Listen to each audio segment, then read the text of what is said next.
Perubahan iklim dan naiknya permukaan air laut bukan lagi sekadar ancaman di masa depan. Di pesisir Riau, hal ini adalah kenyataan pahit yang perlahan menenggelamkan ruang hidup dan sumber penghidupan masyarakat. Ya, jadi ini adalah Desa Tanjung Baru, desa kecil yang berada di Kabupaten Indragiri Hilir, tepatnya di Kecamatan Tanah Merah. Nah, rata-rata masyarakat di sini menaruh nasibnya berprofesi sebagai nelayan. Mereka banyak menangkap hasil-hasil dari sungai, laut di sini, atau mereka sebut sebagai parit, bisa kayak udang, seafood, ketam. Dulu secara keseluruhan dari tahun 80-an sampai dengan tahun 2000 itu rata-rata mayoritas penduduk kita bermata pencarian sebagai petani, ya, yang terutama itu kebun kelapa. Namun disebabkan oleh tingginya air pasang, ya kan, yang abrasi dan lain sebagainya, menyebabkan banyaknya kebun-kebun yang ada di desa kami tenggelam hingga rusak dan tidak bisa berproduksi lagi sampai sekarang. Nah, sebagian daripada petani-petani itu beralih profesi sebagai nelayan. Berarti ya Yamaha udah lama main di air nih. Di posisi sekarang, tumbuh-tumbuhan yang tumbuh itu seperti nipah, bakau yang hidup secara alami. Kemudian ada pepohonan seperti kalau di sini kita sampaikan itu pohon kayu api-api. Nah, inilah yang banyak tumbuh, yang dulunya tanaman kelapa produktif, sekarang tumbuh-tumbuhan liar inilah yang hidup. Namun, beralih tumpuan ekonomi dari hasil perikanan ternyata bukan jalan keluar yang mudah. Perubahan ekosistem pesisir membuat hasil tangkapan mereka ikut merosot tajam. Dulu sebelum ada PT kami bisa naikkan udang bisa 1 pikul, 2 pikul, sekarang tak bisa lagi.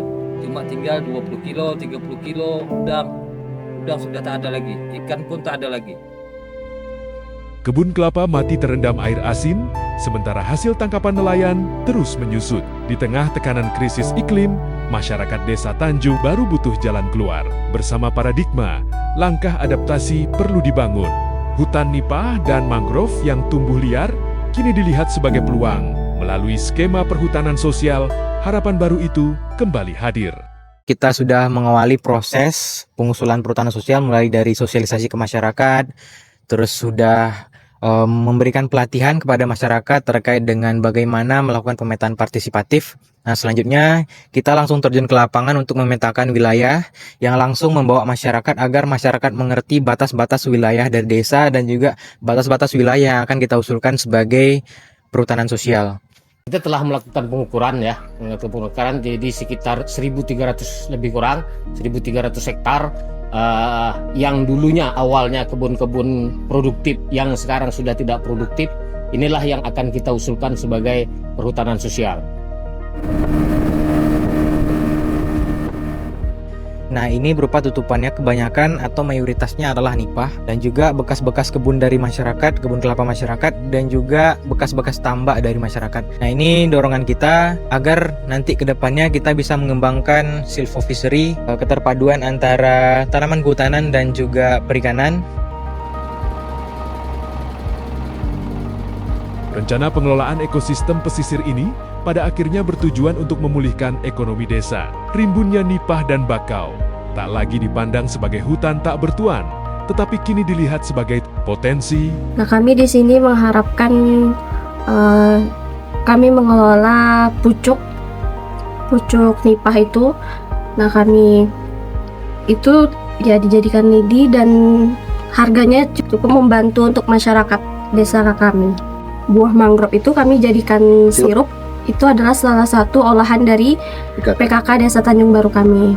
Dan ada salah satu juga dari kami sudah mengekspor ke luar desa.